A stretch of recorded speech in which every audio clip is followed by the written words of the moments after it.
versículo de número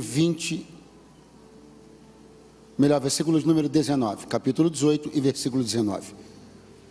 Gratidão no meu coração ao bispo Júlio, pastora Érica, pelo privilégio de estar mais uma vez aqui, servindo essa igreja, essa casa que Deus me deu aqui em Suzano, e que eu sempre me sinto muito à vontade, muito feliz e muito honrado de poder servir a Deus e a vocês aqui nesse lugar. Agradecer aos pastores pelo privilégio, a alegria de sempre estar com vocês, e como me tratam bem, me recebem bem.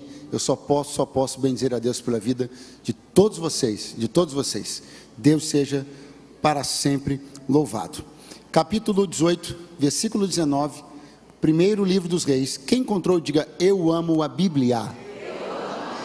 Está escrito: agora, pois, envia, ajunta a mim todo Israel no Monte Carmelo, como também os 450 profetas de Baal, e os 400 profetas de Azerá, que comem da mesa de Jezabel. Versículo de número 30, versículo número 30. Então Elias disse a todo o povo: chegai-vos a mim. E todo o povo se chegou a ele, e reparou o altar do Senhor que estava quebrado. E Elias tomou 12 pedras, conforme o número das tribos dos filhos de Jacó, ao qual veio a palavra do Senhor, dizendo: Israel será o teu nome. Quantos podem dizer amém? Amém. Quantos podem dizer amém? Amém. Ainda versículo de número 39. O que vendo todo o povo caiu sobre os seus rostos e disse: só o Senhor é Deus, só o Senhor é Deus. Que coisa maravilhosa, hein? Vamos repetir juntos essa frase no 3, 1, 2 e 3. Só o Senhor é Deus. Uma vez mais, 1, 2 e 3. Só o Senhor é Deus. Graças a Deus. Nós estamos, meus irmãos, num encontro aqui de avivamento, sim ou não? Sim. Conferência de avivamento, está bem escrito aqui atrás de mim, eu não errei não, avivamento. E nós estamos aqui diante de um texto bíblico que registra um dos maiores avivamentos bíblicos, justamente no sentido mais puro, sentido mais original, sentido mais profundo do que é um avivamento, que é uma movimentação de pessoas na direção do altar de Deus, numa demonstração de arrependimento, súplica. Um avivamento que engloba adoração, devoção, e que em meio a todos esses gestos, essas iniciativas do homem para com Deus, Deus por sua vez responde a estas pessoas, manifestando-se no meio delas. Isso é avivamento. Pastor Eduardo, por que o povo de Deus precisava a estas alturas de um avivamento? Porque eles haviam se afastado da adoração verdadeira. Eles começaram a relacionar-se com um Deus pagão, desde que uma mulher que era estrangeira, chamada Jezabel, casou-se com um rei de Israel chamado Acabe. Ela vem para Israel, trazendo consigo uma bagagem de culto a um Deus que era muito popular na sua região. Esse Deus chama-se Baal. Então ela vem trazendo essa cultura, e o povo de Israel adere a isso. E por que eles aderem a isso? Porque havia um jogo de conveniências. E qual era o jogo de conveniências? A esse Deus pagão chamado Baal era reputado o poder de despertar fertilidade. E Quando você fala de pessoas que vivem da agricultura, parece para elas um grande negócio fechar com um Deus que tem o poder de despertar, de promover fertilidade. E quando Deus percebeu essa movimentação, o Senhor disse: vou acabar com isso daí. Vou mostrar para Israel quem é Deus. E como é que Deus fez isso? De um jeito simples. Foi lá no registro, fechou a torneira, e durante 3 anos não caiu uma gota de água em Israel. Quem é que dá fertilidade agora? Que planta que cresce? Como é que você colhe milho? Como é que você colhe batata? Como é que você planta? Como é que você sobrevive? Como é que você dá água para gado? Como é que você vive 3 anos sem água? Então quem é que tem fertilidade para dar? É Baal ou é Deus, Jeová? Quem é que pode abençoar colheitas e negócios? É Baal ou é o Senhor Jeová? Israel aprendeu isso como? A duras penas. E aí você não precisamos aprender isso a duras penas. Nós podemos reconhecer isso, aceitar isso e manter firme no nosso coração a ideia de que tudo vem de Deus. Quem diz amém? Amém. Então no meio disso tudo aparece um homem que é um protagonista, humanamente falando e ministerialmente falando, e um homem de confiança de Deus para poder reconduzir esse povo ao altar da adoração, promovendo, portanto, isso que estamos chamando aqui com muita propriedade, razão de avivamento. E qual é o nome dele? Diga bem forte: Elias. Muito fraco, diga Elias. Pastor, como é que essa história termina? Essa história termina exatamente no ponto que nós lemos aqui. Esse é o ponto máximo do avivamento desse texto. Quando da boca daquelas pessoas sai esse cântico: só o Senhor é Deus. Era a música que Deus queria ouvir, era o cântico que havia cessado, era a expressão que havia desaparecido das bocas e o sentimento que havia desaparecido dos corações. E quando é que essa música, quando é que essa história de só o Senhor é Deus começou em Israel? Será que alguém se lembra? Quando da travessia do Mar Vermelho, quando o povo de Israel atravessou o Mar Vermelho a pés enxutos, ao chegar do outro lado começou a ouvir-se um cântico espontâneo no meio do povo de Deus. Eu não sei como era a melodia, mas a letra era essa: só o Senhor é Deus, só o Senhor é Deus, só o Senhor é Deus. Mas mentiras foram contadas, engodos foram aceitos por aquelas pessoas. Eles compraram enganos, traíram a Deus e o cântico sumiu. Eu não estou falando, atente bem, para o desaparecimento de uma música, estou falando do desaparecimento de um sentimento. Porque com o passar dos anos é comum que músicas vêm e vão, sim ou não? Sim ou não? As músicas que foram cantadas aqui hoje estarão ainda sendo cantadas daqui a 10 anos na igreja? Só se for a noite do flashback. Estarão sendo cantadas? Aqui pelo Ministério de Louvor? Não, a não ser que de algum momento alguém vai decida puxar, mas numa circunstância normal, não. Da mesma maneira que as músicas que eram cantadas há 10 anos atrás também não estão sendo cantadas hoje, porque músicas vêm e vão. Então a questão aqui não é o retorno de uma música, é o retorno de um sentimento, é o retorno de uma consciência. Hoje durante o almoço estava conversando com o Delino Marçal, que é um cantor abençoado, muita gente que conhece, e a gente estava falando algumas coisas sobre música. Estávamos lembrando de uma música que varreu o Brasil. Acho que foi a primeira música evangélica, pelo menos que eu vi, que ganhou proporções e dimensões gigantescas. Entra na minha casa, entra na minha vida. Quem se lembra disso? Irmão, essa música varreu o Brasil. E eu não estou aqui falando que não foi bom, foi bom. Muita gente foi tocada, sensibilizada, conheceu Deus, conheceu uma igreja. Mas qual é a verdade que nós não podemos ignorar? Um monte de gente cantou aquela música como se canta qualquer coisa.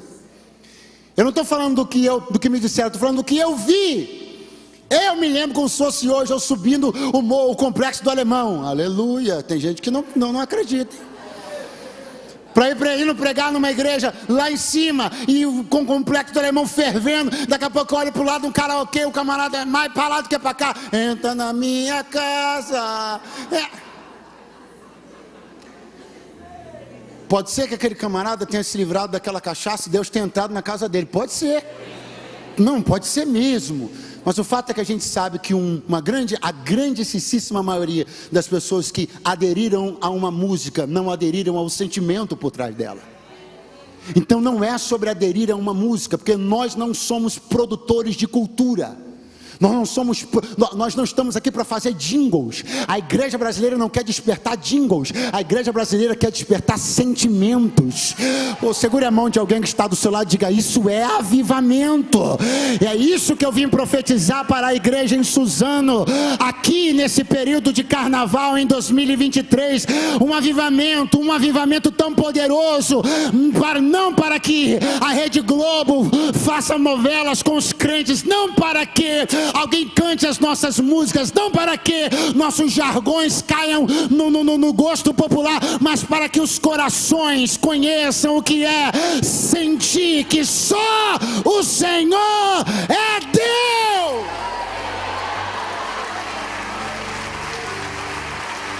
Aleluia.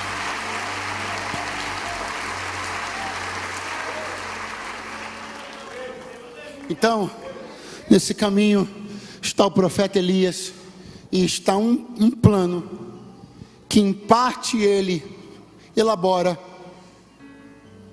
em parte ele é surpreendido dentro do próprio plano. Você tem que estar pronto para isso, hein? O que? Você elaborar um plano e ser surpreendido dentro do próprio plano que você elaborou. Elias elaborou um plano, daqui a pouco dentro do plano começou a acontecer umas coisas que ele não esperava.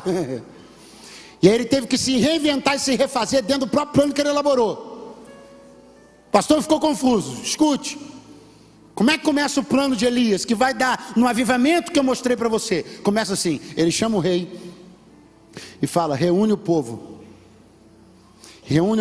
eu vou no monte, vou estar em cima do monte, chama o povo, chama os crentes, chama Israel para estar lá, chama as 12 tribos representadas, chama os profetas de Baal, chama os profetas de Azerá. Eu vou estar lá esperando eles. Aí eu fico pensando, um homem que teve autoridade de Deus para chegar para Acabe, na primeira vez que os dois se viram, e dizer para ele assim: segundo a minha palavra, não chove em Israel até que eu diga outra coisa. Ou seja, ele consegue, no poder da palavra de Deus na sua boca, gerar um movimento na atmosfera e um movimento climático que fecha o céu por 3 anos. Mas agora, para convocar pessoas para estar num lugar, ele manda o rei fazer.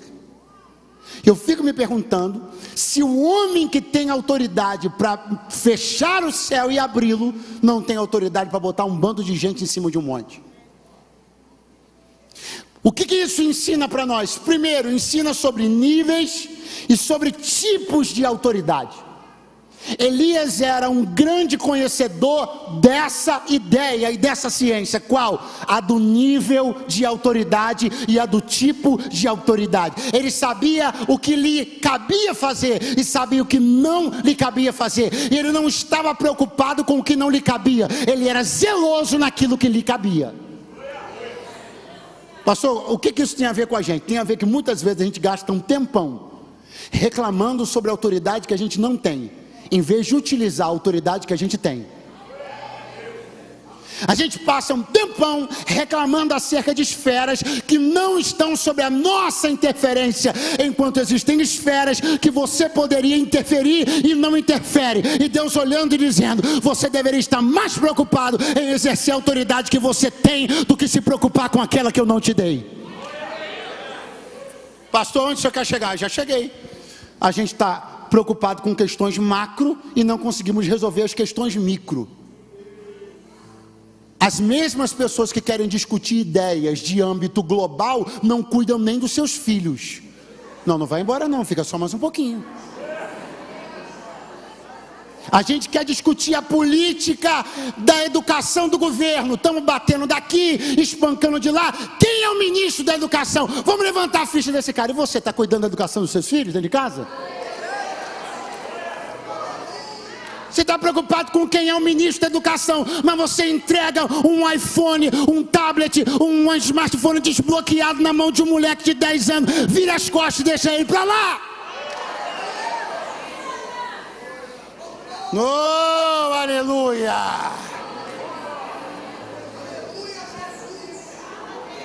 Então comece a exercer a autoridade que está sob o seu âmbito, sob o seu círculo. É o que Elias está fazendo. Eu vou, com Deus eu falo, clamar a Deus eu clamo, rasgar o céu rasga, fechar a chuva fecha, fogo do céu cai, mas reunir o povo é com esse cara aqui. Então vai lá, você faz o que cabe a você, eu faço o que cabe a mim, e no final vai dar tudo certo, porque a autoridade a gente usa aquela que a gente tem. Oh glória!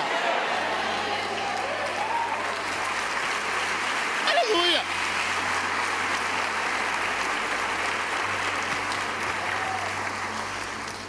Para a gente amarrar a ideia toda, mais ou menos ficou assim: Acabe, você convoca quem?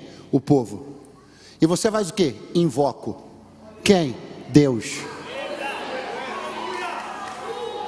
Às vezes a gente está muito preocupado com convocações e esquecemos do poder das invocações. Às vezes você não tem que se preocupar em colocar as pessoas num lugar, você tem que se preocupar em chamar Deus para esse lugar.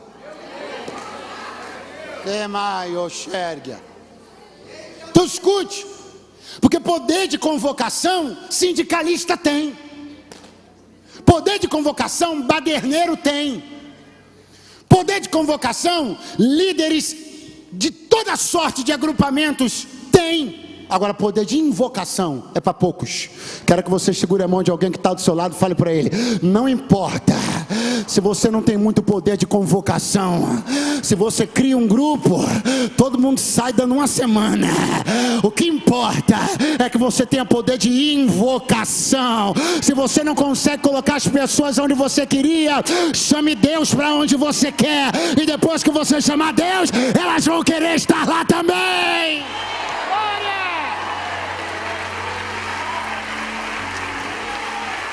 Aleluia!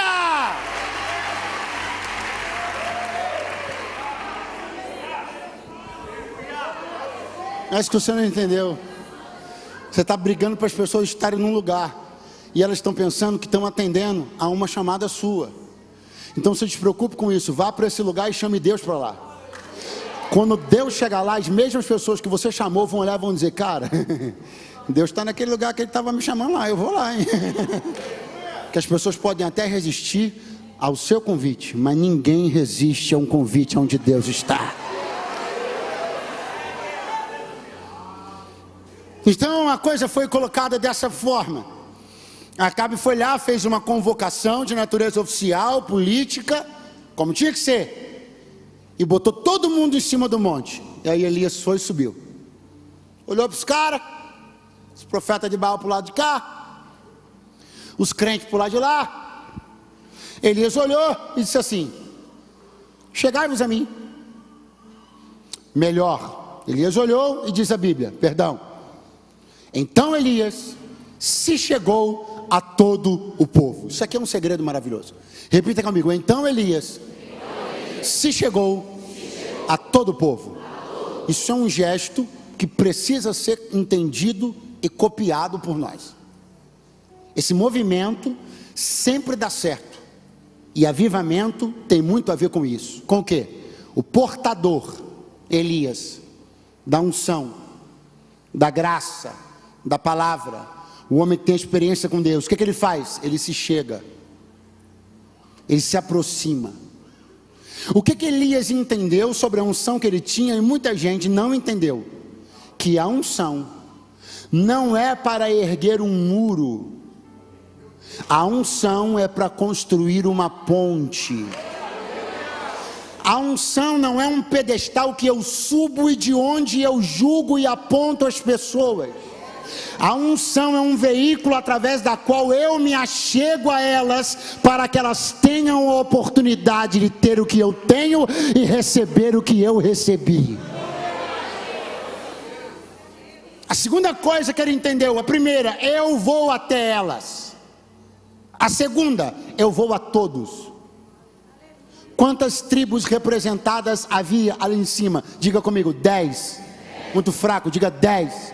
Todas as tribos do Reino do Norte estavam ali, 10. Quantas? 10. Essas tribos têm perfis econômicos diferentes. Essas tribos têm características demográficas diferentes. Habitam em pontos diferentes da geografia da Palestina. Têm atividades econômicas diferentes, renda per capita diferente, poder de guerra diferente. Uns mais, outros menos, um melhor, outro pior. Mas quando Elias tinha uma palavra para dar, ele não tornou essa palavra uma palavra de nicho. A mensagem do Evangelho não é nichada. A mensagem do Evangelho não é um ponto que eu escolho. A mensagem do Evangelho é para todas as tribos. O nosso problema é que nós queremos escolher para qual tribo falamos. E dependendo da tribo que falamos, temos uma linguagem específica, uma roupagem específica, um jeito específico. E o Senhor está dizendo, não, se a mensagem é de avivamento, ela é para todas as 10 tribos, e ela é uma única mensagem. Vocês precisam voltar a dizer que só o Senhor é Deus. Não fique assustado nem escandalizado, mas vou lhe dar uma informação que é triste, mas é verdadeira. Quem é que vai ouvir a mensagem do avivamento? Pobre, inculto, miserável, tu tem que se arrepender, desgraçado. Ou tu volta para o altar de Deus, ou tu vai queimar no inferno. Quem é que vai ouvir a mensagem do avivamento? Rico, culto. Sinto que Deus chama todos os povos. Desde o ventre da sua mãe, Ele escolheu. Eu vejo uma marca em você. Eu vejo uma luz ao seu redor. O mensageiro do avivamento não prega uma mensagem nichada. O mensageiro do avivamento não escolhe uma linguagem específica para uma classe específica. O mensageiro do avivamento tem uma mensagem única, uma mensagem padronizada. Ela tem despertamento, ela é uma mensagem contundente, mas ela é lavada pela misericórdia, banhada pelo sangue do Cordeiro. Levante a mão mais alto que você puder, porque esta igreja já é e continuará sendo conhecida como uma igreja que prega uma única mensagem, não uma igreja que troca a mensagem, uma igreja que varia a mensagem de acordo com essa ou aquela circunstância. Que caiam por terra todas as mentalidades Brasil e mundo afora de uma mensagem plural, e que a igreja volte a saber que só existe uma única fé e um só Senhor.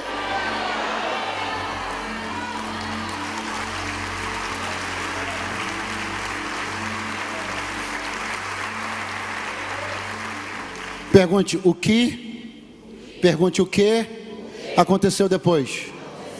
Diz a Bíblia que Elias olhou para aquelas pessoas, aquelas que ele tinha ido lá e falado com todas elas. Ele olha para elas e diz assim: cheguem a mim. Sabe o que a Bíblia diz? Todos eles vieram até ele. Adivinha por quê? Primeiro, porque ele havia ido. Às vezes você fica medindo força com alguém. Quem está aí? É a mesma distância. Só que você não entende que quando você faz o gesto da aproximação, você pavimenta o caminho. Quando Elias foi até aquelas pessoas, ele abriu uma estrada. Ele voltou e as chamou. Por que estrada elas passaram? Pela estrada que ele mesmo tinha aberto. Muita gente não chegou até você porque você não se deu o trabalho de pavimentar o caminho. Quando você vai primeiro, você não só vai, você deixa o caminho aberto. Quando você chama depois, adivinha o que acontece? Elas vêm, porque você, quando passou, abriu a estrada. Quem está me entendendo? Diga amém. E segundo aspecto, quantos vieram a ele? 2 tribos? 5? 6? Quantas vieram? Todas. E por que todas? Porque quando ele se aproximou, ele não se aproximou de umas. Então quando ele chamou, não foram umas que vieram, vieram todas. Pastor, eu gostaria de receber a máxima adesão possível. Ah, é? Faça a pergunta para você: a quantos você procura? Porque se você escolhe poucos para socorrer, de poucos será socorrido. Se você quer um povo se levantando pela sua guerra, então se levante pela guerra de um povo. Porque a verdade é que a gente faz escolhas, escolhe aqui, escolhe ali, escolhe lá. Mas quando a guerra é nossa, a gente quer que todo mundo se levante. Eu senti que pesou o clima um pouquinho. Então, se você quer um levantar em massa, então você precisa não fazer tantas escolhinhas de esse, desse jeito. Compra a briga dos crentes em oração, fecha com as pessoas que quiserem fechar com você, porque quando você precisar que elas venham, todas elas se levantarão e atenderão ao seu clamor também. Quem me entende, diga amém, por favor. Quem planta partidarismo vai colher o quê? Partidarismo. Mas quem planta totalidade vai colher, adivinha o que? Totalidade. Tem gente que planta partidarismo, mas quando é a sua guerra quer colher totalidade. Eu queria que a igreja toda dobrasse o joelho por mim. Pô, mas você é esquisito pra caramba, irmão. Pô, desculpa, mas você é esquisitão, cara. Tem dia que você fala com os irmãos, tem dia que você não fala, tem dia que você dá paz do Senhor, tem dia que você não fala. Você é estranhaço, mano. Mas quando você está com problema, você quer a igreja toda de joelho dobrado, orando por você. Pô, mas você é vacilão demais, cara. Mas Jesus te ama e eu também. E essa igreja também. Então segura a mão de alguém, dá uma chacoalhada nele e diga: se levante por todos, e todos se levantarão por você. Só quem é esquisitão fica calado, mas quem não é, faz barulho para dar glória a Deus.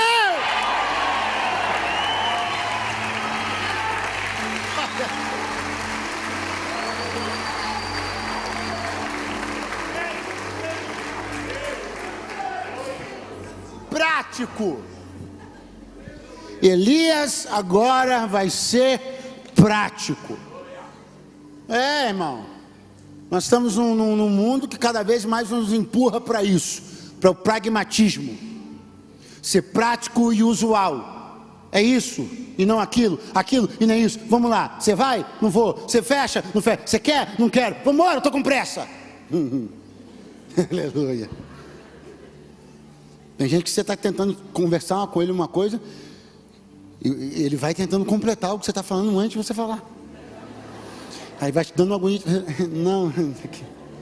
Aí você fala: não, mas não. As pessoas não têm paciência para deixar você desenvolver um raciocínio. Eu estava no avião esses dias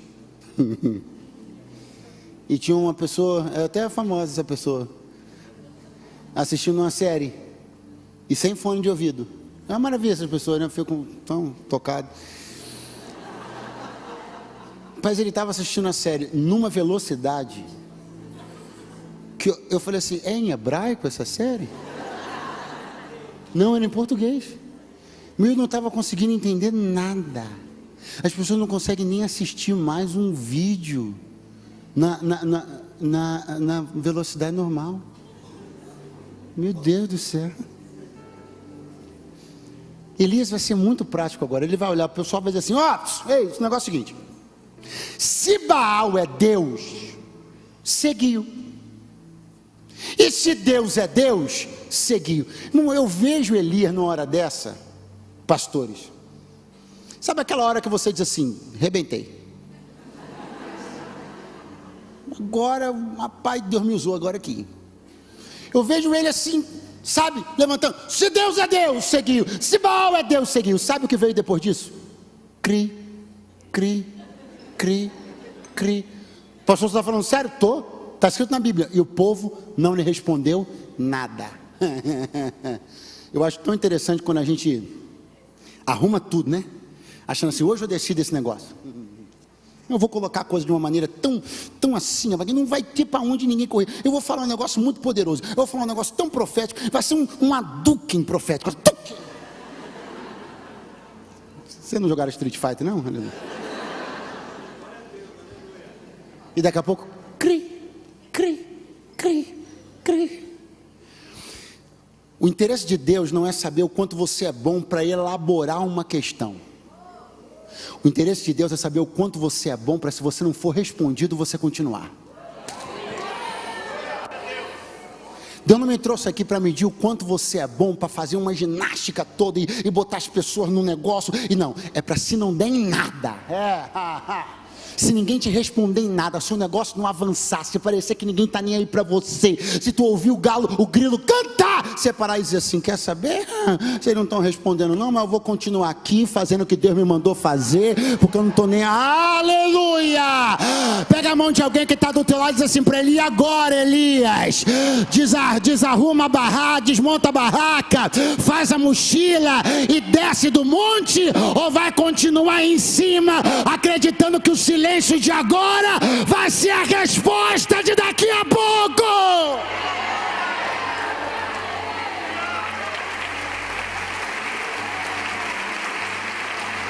Aleluia! Eu sei.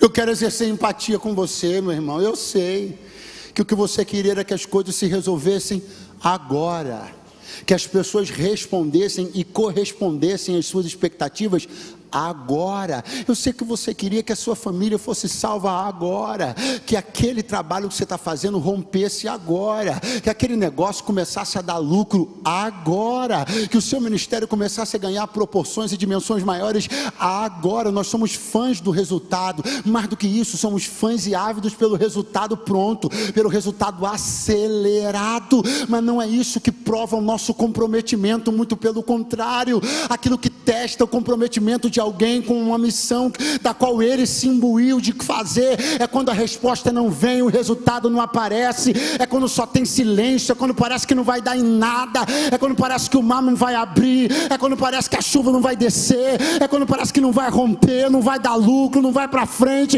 É nessa hora que você mostra para quem quiser ver que você subiu, não foi para passar vergonha, você subiu para ficar lá até que Deus te honre e responda aquilo que Ele colocou no teu coração.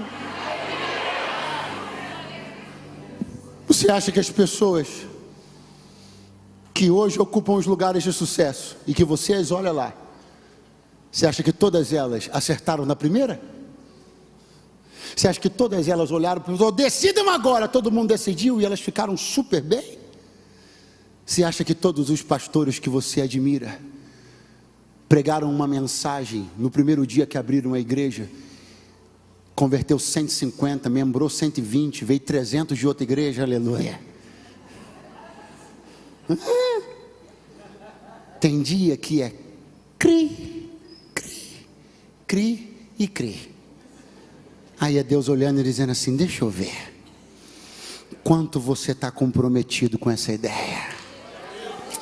Diga para alguém do seu lado, esse silêncio, a falta da resposta, a demora do resultado, vai testar o quanto você queria isso de verdade. Quem está me ouvindo para dizer um glória a Deus aí?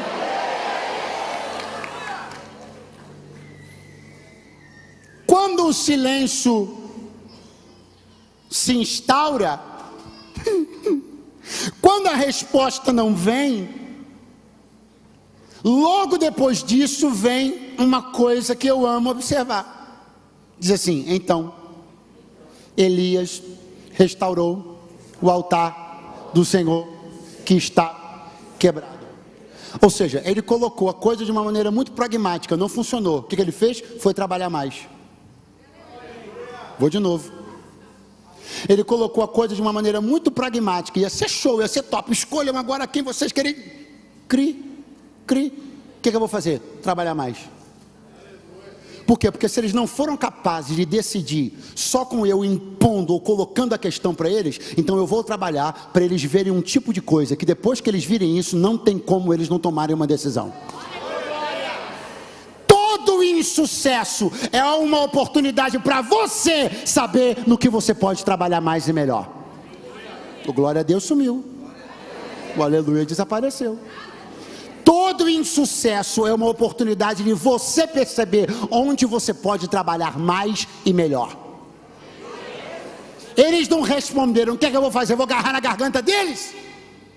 Vou pegar eles pelo colarinho? Não, peraí, deixa eu ver o que eu posso melhorar. O altar está em ruínas. Reparou o altar do Senhor que estava quebrado, mandou vir pedra, mandou vir isso, derramou água, caiu o fogo do céu. Quando o povo viu o fogo, só o Senhor é Deus, só o Senhor é Deus. Então, meu irmãozão, não fica chateado comigo não. Se o sucesso e a resposta que você esperava ainda não vieram, talvez é porque as pessoas não viram ainda um tipo de nível que elas precisam ver para acreditar que Deus é contigo e teu negócio vai dar certo.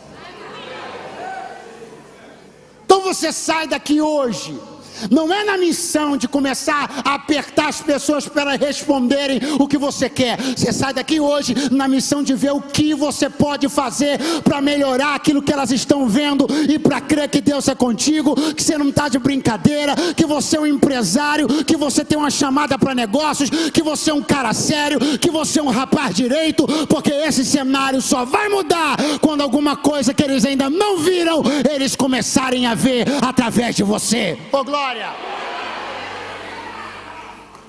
Então eu vou fazer o que? Eu vou reparar o altar que está em ruínas. Eu vou dar a eles uma visão e uma experiência que eles podem até não ter decidido quando eu coloquei a questão, mas depois deles verem o que eu vou pedir a Deus para mandar aqui, não tem como eles não se decidirem do lado do Senhor.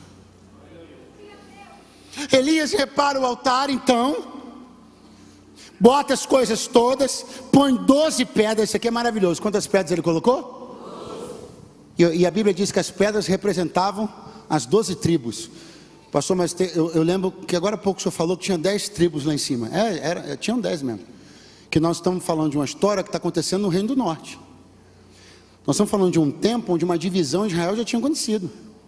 Nos dias de Jeroboão, filho de Salomão, houve uma divisão em Israel. Eram 12 tribos. Mas 10 foram para o norte, formando um reino dividido, um reino separado. O reino de Israel, no norte. E 2 tribos, Judá e Benjamim, ficaram no sul, formando o reino de Judá, com capital em Jerusalém. E o reino do norte, reino de Israel, com capital em Samaria. Então nós estamos falando de um momento onde a divisão já tinha acontecido. E Elias não conhece história? Ele não sabe que não são 12 tribos? Claro que ele sabe. Pastor, ele sabe que são 10? Sabe. Por que ele está colocando 12 pedras? Ele é doido? Sim. Mas ele está ignorando os fatos? Não. Ele é conhecedor dos fatos? Sim. Ele está agindo em quê? Fé. Tem um monte de gente olhando para você e dizendo assim: fulano está com problema de elaboração. Ele ainda não elaborou a perda, ainda não elaborou que isso aconteceu, ainda não elaborou que o casamento acabou, ainda não elaborou. Não é que você não elaborou, não. É que você está invocando uma completude que você sabe que foi quebrada. Você não ignora o fato de que foi quebrado, mas você traz para o altar todos juntos, porque essa é a ideia que você sonha em repetir no teu. Alguém ainda está entendendo o que eu estou dizendo? Você não é doido porque não é que você não elaborou, é que você acredita numa completude. Não que você desconheça que houve uma divisão, mas você é um pregoeiro da completude. 12 pedras no altar. E Elias olhando para alguém dizendo assim: me traz 4 cântaros de água. Pegou os 4 cântaros de água, derramou no altar. Pastor, sempre ouvi dizer que foram 12, sim, mas começou com 4. Depois dos 4 primeiros, Elias olhou e disse assim: bota mais 4. Derramaram mais 4. Amém.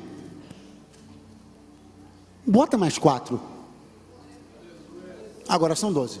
Não foram 12 de uma única vez. Foram 4. Não ficou satisfeito. Mais 4. Não ficou satisfeito. Mais 4. 4 mais 4 mais 4. 12. Pastor, onde você quer chegar? Isso é o tipo de coisa que só acontece na relação do homem com o altar de Deus. Que tipo de coisa? Você planeja 4, avança para 8 e fecha com 12. Pastor, não entendi. Vai entender. Nada tem tanto poder para apaixonar um homem. Nenhum projeto é tão poderoso para arrebatar o coração de um homem como o altar de Deus. A maioria dos projetos humanos a gente planeja 12 e reduz para 4. Mas nos planejamentos e projetos do altar, a gente planeja 4 e termina com 12. Porque as coisas humanas se mostram muitas vezes desmotivadoras. As coisas humanas se mostram no caminho desmotivantes. Mas as coisas de Deus nunca nos decepcionam. Então a gente tem um nível de entrega de 4, mas acha pouco e vai para 8. Acha pouco e vai para 12. E tem gente que já está no 16. E alguém já está no 20. E alguém já está no 24, e alguém da família olha para você e diz: fulano, tu não é aquele que começou 4 faculdades e não terminou nenhuma? Sou, mas quando eu conheci o altar de Deus, eu só tenho vontade de entregar cada vez mais. Glória a Deus. Uma das coisas que mais assusta as pessoas na relação do homem com o altar é que mesmo pessoas que a vida inteira tiveram essa marca de se desanimar no caminho, se desmotivar, mesmo pessoas que sempre tiveram a marca de começar janeiro com o projeto fitness, meu Deus, aleluia, começar janeiro com o projeto de reeducação alimentar. Poxa, eu podia entrar nessa conversa, que conversa inapropriada que eu fui entrar, gente. A janta hoje me esperando lá no 3º andar. Mesmo estas pessoas que sempre foram marcadas por terem grandes projetos em janeiro, arrefecerem em março, desanimarem em junho e chegarem para outubro ou para dezembro, olha para elas agora, na relação dela com as coisas de Deus. Em janeiro, 4. Lá para maio, 8. Para outubro ou novembro, 12. E de vez em quando chega em dezembro com tanto gás que fecha com 16.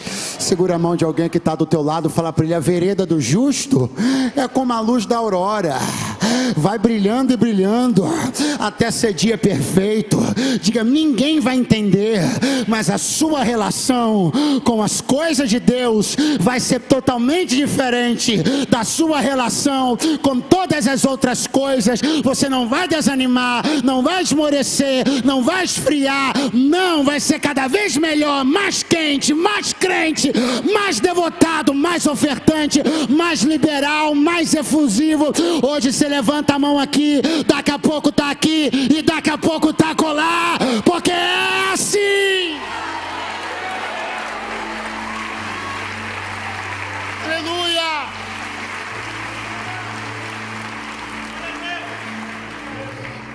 Pedras e água no altar. Então agora Elias vai orar. E a oração é assim: responde-me, Senhor.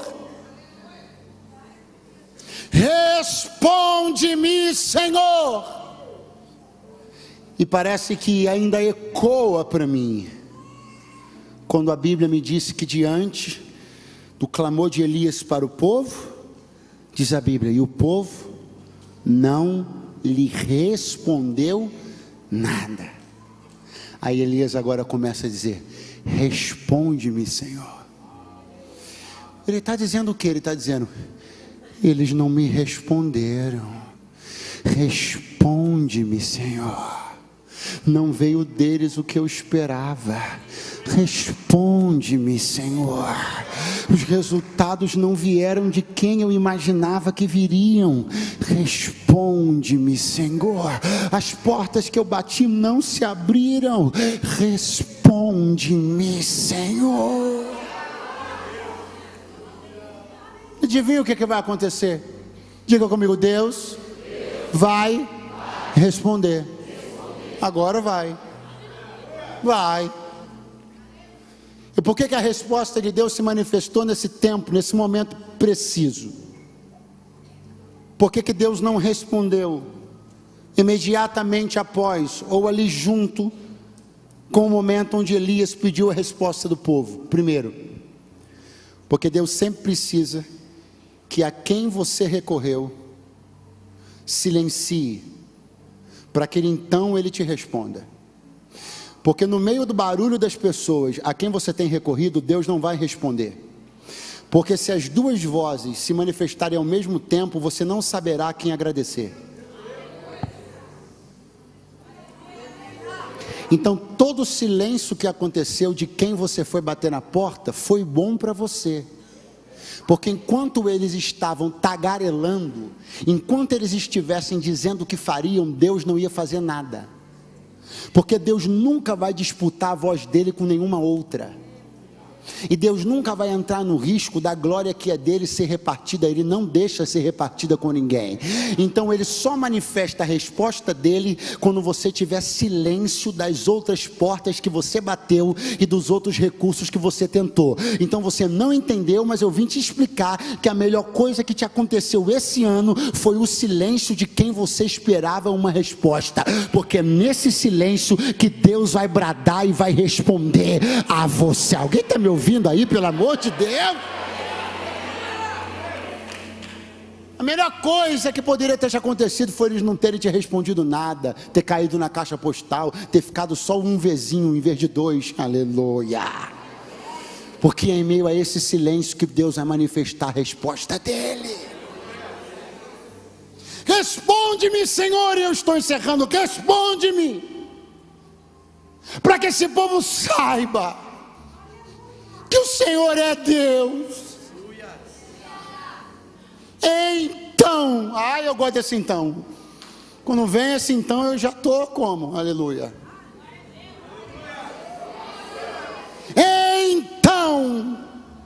Então veio a banda. Então o tecladista subiu o teclado de volume, parou de tocar essa música triste. Eu amo tecladista porque eu já fui. Então eu tenho vontade de perseguir os tecladistas porque eu já fui muito perseguido. Brincadeira. Mas é sério, deixa eu chamar o pessoal do louvor para cá para a gente encerrar junto. Escute. Então desceu fogo de Deus. Ai, ai, ai. Então desceu fogo de Deus e consumiu as pedras e lambeu a água.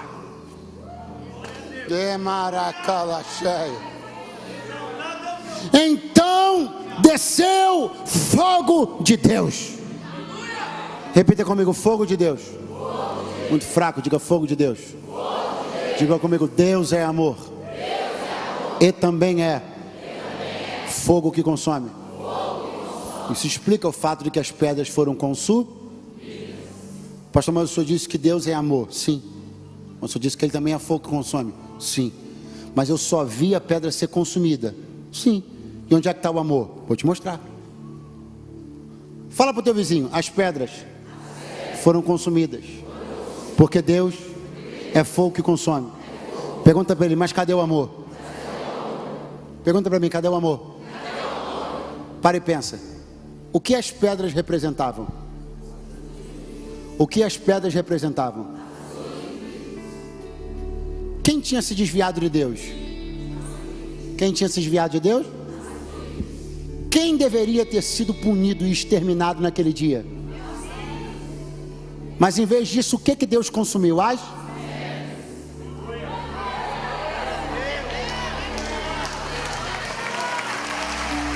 Aí está o amor.